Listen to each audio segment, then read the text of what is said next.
Hello, Tristan. Hello, Gabriel. Welcome to this interview, and thank you for saying yes to a Money Club experiment to get to Mm, know how you handle money and how did you make the shift from having a regular job or corporate job to being what you are now as a possibilitator. That would be my first entrance door to this space.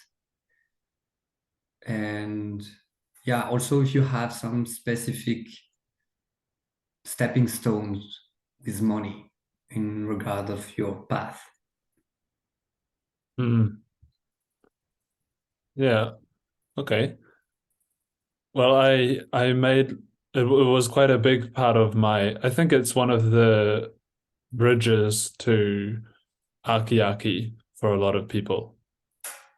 And for me, it was coming from a place of rejecting money, and so on pretty much on purpose living in money scarcity Yeah, because I had connected money with greed and unhappiness and the world's sustainability problems. And so when I looked at money, I had this filter like if if your life is about making money, then you're destroying the world. And because of that, I uh I money would not come into my bank account because the part of me that didn't want it was pretty big. And that started to make uh problems when I wanted to live with a family, so to support my family, and when I wanted to be able to do the work that turns me on to do this soul work as my main hobby or the main purpose of my life and and still be able to eat and still be able to rent a house. So to be able to handle these middle world things that, which, having money is one way to handle those things. And so a big part of that journey for me was finding the way to neutralize money. So to get rid of my filters about it and to see this as, it's actually a number or a piece of paper, like when you really get down to it. So to have the neutral relationship as a starting point, and also to build this sense of self-value in myself, that what turns me on to offer. So one of the first things was offering rage clubs, which really turned me on. I like it scared the shit out of me, and it gave me so much energy, and it's what I wanted to do. And how could I how could I do that and be able to ask for money for that, or be able to say this is how much it costs without folding, without manipulating people, without getting caught up in the modern culture marketing yeah, strategies, with this kind of clarity of uh like handling it as a logistic in a way, and and like a gateway, to value. So with this interface between modern culture, right? Because in modern culture, if you pay for something, then you want it, and if you're not willing to pay for it, you don't want it enough. And so a lot of people have offered things like rage clubs and whatever you want to offer. This your soul work is the kind of thing you don't need to be paid for because you want to do it anyway. But hmm, if you offer trainings to people for free, they'll do it, and they'll do it if they feel like it and not if they don't feel like it. And so you don't get this level of commitment that would be needed to really create transformation for them. They would not have they would not be putting their money where their mouth is. Yeah. So being able to enter this kind of clarity of, okay, I'm living in another culture where my value is not about how much money that I make. You know, my value is connected to other things, to other resources. I don't need, yeah, so like disconnecting my self-value from external things. Hmm. Uh, but still I handle money as a logistical thing for living in a city, living in connection with modern culture, which is what I want to do. It's not what everyone wants to do. But if you want to do that, then you you need to have this kind of working relationship. Yeah. Yeah. Thank you. Your what I hear from you is that you still want to create that bridge and with modern culture. Also, you're dedicated to archiarchy, and so you made choices to handle money uh, to leave that bridge. Is that correct? Did you say to leave that bridge? Yeah, uh, to just make it how to say pragmatically accessible, like just handling Yeah, right. Yeah, it's very logistical. I was thinking when you messaged me that it's kind of a part of the in possibility management, we talk about the phase one of adulthood and the phase two of adulthood. And phase one is a lot about healing, and so healing your past, your emotions from the past, and about making uh like cleaning up your adult ego state. So this space in you to be able to be present right now, connected to your resources, your inner resources, and have your own voice, your own authority, be connected to your impulses, you know, what you want and what you don't want. And I think also to have like a container um, for you to like live in. So, for example, that you have the possibility of having a safe place where to work and to sleep, and even like having like a clear energetic space that you don't have dramas in your life that are sucking all your energy. And then money is another part of it. It's like to have clarity in your finances. So so that so that this is part of your container to hold space for your adult Yeah, life. And so that money does you don't have these messes in your finances that distract you from living your life as an adult, which in this phase two of adulthood, where your adulthood is about being in service to your village. yeah, yeah. Thank you Maybe you would go ahead. for bringing that. There is one question related to what we speak about before, which is about this shifting from I don't want money in my life and I want, or this, did you notice something in your past about that? A shift towards you wanting in relation to your value, or because that's still my edge. I'm still figuring out how to shift from parent ego state, like that push me forward to do these things, and the wanting, the thing that I want to do and getting paid for that. So did you notice a shift in your past, and how did it happen for you? Yeah, one thing that really made a difference for me was to be clear about what do I want money for. Hmm. So it's not about, because there was this part of me that wanted $1 million so I could relax.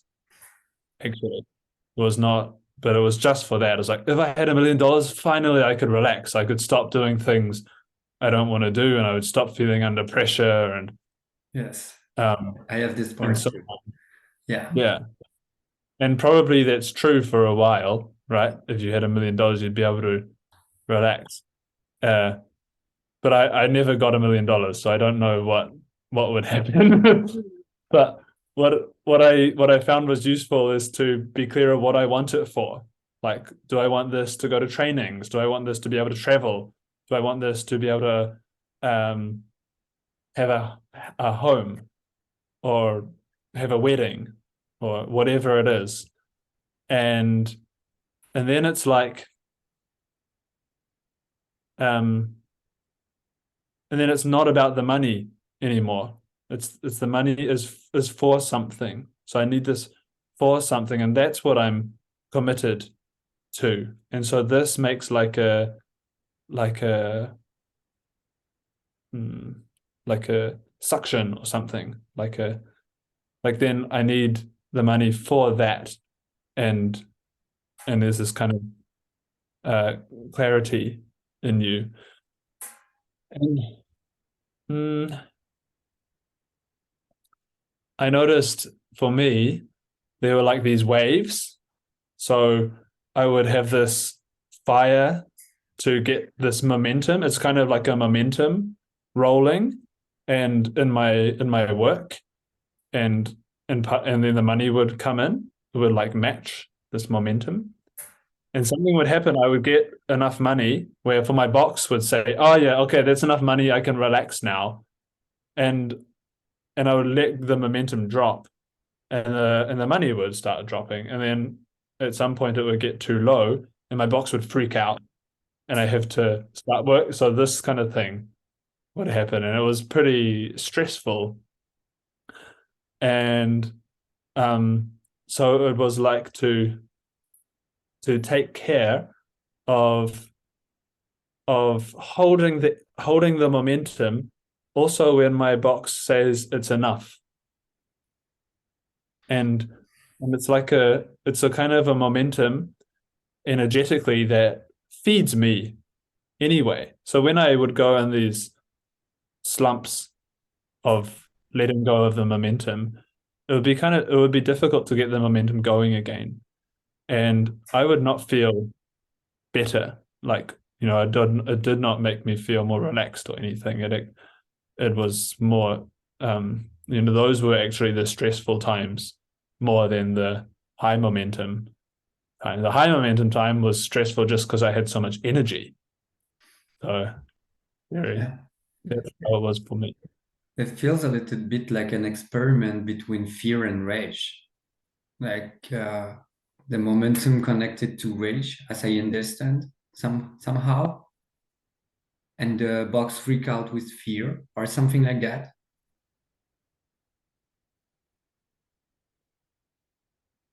Yeah, I think, yeah, there was a fear of having so much energy, Mm, which is also part of the path of um, healing your relationship to money, yeah, because the $1 million. And so if you look at the lottery winners, people who won big amounts of money, more than $1 million, 80% of them lost all the money in within a few years. And it's because their box is not like expanded to hold that much potential energy. It's not safe, right? So it takes this like constant expansion to hold a high amount of potential energy, right? And so that's not necessarily just money. That can also be connection or integrity. There's a whole bunch of forces that have a lot of energy, and money just has like there's so much kind of possibility connected to it. So if you're not okay to have that much possibility, then you'll just throw it away somehow. Yeah. One experiment I did about that, and I still mostly do it, is to have $500 cash in my wallet all the time. I started this experiment with the first video with Lisa Yeah. because she asked me to do so, and I'm still freaking out about this. Yeah. Cool. Cool. I wanted to say another thing, which is the with the transition from the modern culture money relationship to the archiarchy money relationship. In the modern culture money relationship, money is like the carrot dangling from the stick, right? Yeah. So I do things for money. That's the main purpose. The second, I try and find things that I like doing, but I'm still doing them because I get paid for it. That's the modern culture money life. And and to shift from that to do what you want, to do what you actually want, like that you would not need any money for it. It turns you on so much to do that. So to be this kind of let this creative power come through you that's independent of money takes like it's not something in my experience that can happen from one day to the next. So, and it's also I never saw it work really to give up your job and like so make this picture of jumping off the building and trying to fly, right? And if your wings don't catch you in time, you'll hit the ground. Yeah. And what works better, in my opinion, is to run on the ground and learn to take off from the ground. So it means you slowly build, step by step. You stay Yeah. on your edge, building your matrix to create what you want to create until your work over here for money just loses momentum because this has so much more momentum. And people, you're offering value. You've become skillful enough at creating what you want to create that it's so valuable for other people that they say, please keep doing that. And I want to pay you for that so you can keep doing that in the village. And at some point, there'll just be this natural tipping point for you. Yes. I have a lot of joy hearing you saying that because I made this experiment of jumping from the building and it doesn't work. It was just freaking out and scary and just going to the swamp after just Mm, like feeling shitty. And mm, um, what you said is telling me that I've been using a fantasy world of that if I would jump from the building, I would magically trigger forces that will handle for me the responsibility about money. So there was this collapse also about the fantasy world of money is magic somehow or something like that. And on the other side, starting from the ground, give me the possibility to look at the X on the map, like where I am, what where do I start, where and how do I relate? Because that's the next question that I had in mind also is the for me it's not very clear yet, but there is a shift from um, giving my center to money and being a lone wolf like that has to handle this topic only by my own, to shifting to relating to uh, like one experiment that I did is really sharing my situation to friends. Like, hey, I'm not to ask for being rescued, but more to be honest, like to share. Yeah, I'm just struggling with money, and I didn't ask anything. I just said that during a conversation, and somehow possibility unfold. Like I had an offer for a job that was really fulfilling, or yes, or some friends offer me to uh, yeah to be with their children when they need it and pay me for that, for example. It's like small little things, but I kind of shifted the old map of money to the new map of money, which is relating. For me, there is a part in it that is more relating. Yeah, and I want to know, because you share in the very beginning of the video that the family that brought you to the construct you had about money, or the how can you speak a bit about that, how this new money energy emerged in your life and this new relating thing? Yeah, for me, it was like it was this point about the my way of rejecting money just did not work in the family context, which is why it became visible. And that's still like the journey I'm on. Like that's where I'm at now, right? In terms of I would my what I want is that I would be sourcing uh, en- uh, enough money that um, like there would be no scarcity in the family system, or no stress about um, are we going to be able to have enough for this or so on, and also to have a place to live would be like a easeful thing. And hmm, but the way that I'm doing that is really by continuing to build my skills on offering value and being creative for for other people. So building my skills as a trainer. And so the more effective I am at that is just the money is just a feedback. It's like one of the feedbacks about how effective I am at offering my service. So Yeah, that's focusing right now. Does that answer your question? I'm not sure if I got your question right.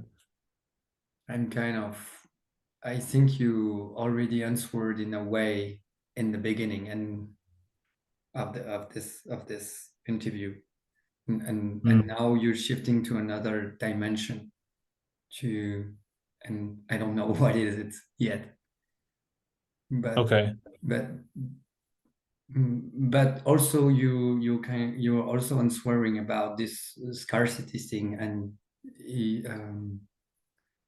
wanting to create a, I don't have the word, but yeah, safe space for your family, like Yeah. this wanting. That's Yeah. what I hear. Yeah. I really want that. Yeah.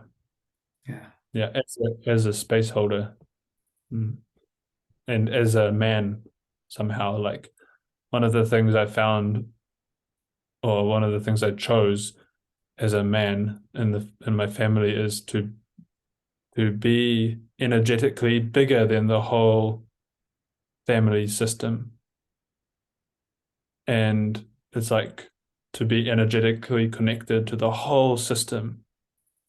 So yeah, the movements of everyone and the wishes of everyone, and like that I would not give myself, because I'm a stepfather, and I noticed that as a stepfather, my my job was to hold space for myself, and anything else I can offer is like a bonus to the family space. But it's not my job because I'm the stepfather. And and when I and this was like a just an unconscious role to avoid responsibility. So it's a lower level responsibility role than it is to say, actually, I hold space for the whole family just because, like, without that I need to have a logical reason for it. And this has been really beautiful. Like it created a lot more collaboration with between me and my partner, and um, a level of trust and connection that was not there before between me and the rest of the family. Yeah, thank you. That's inspiring. I, do you have 5 more minutes to talk about your edge about money? Yes, yeah. And I have one more thing about that, which is to to have this attitude of like, if like I said before, there's a kind of stress in me about um not not sourcing enough money where I can be totally relaxed. And but what I've been experimenting with is like disconnecting from that stress, and um instead of using the stress to beat myself up or to put myself under pressure or push myself to do things, it's like, what if I was already relaxed? What if I was totally relaxed about money? What if I knew we were going to have a place to live, and I knew there was going to be food on the table, and I know everything's going to be okay? Not in a naive way, like not in a way of forgetting about money, but like to refuse to be stressed about it, and to say, okay, what if I'm totally relaxed about it? What would I do? What would I create? And so my creation is not coming from a place of scarcity. It comes still from a relaxed, open space in me.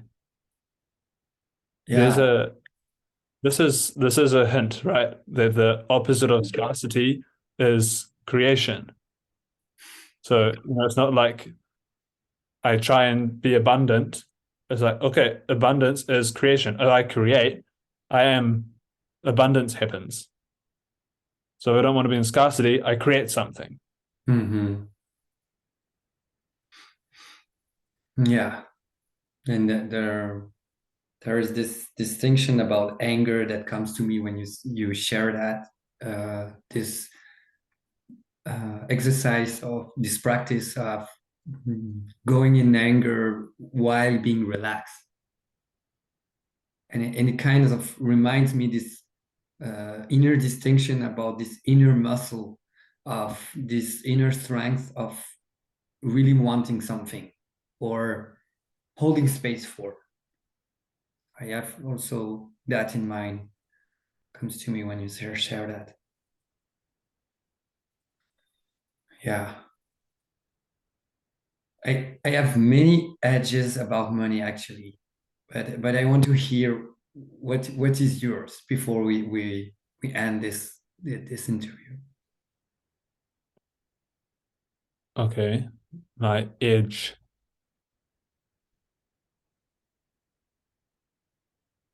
I would say my uh one edge I have is,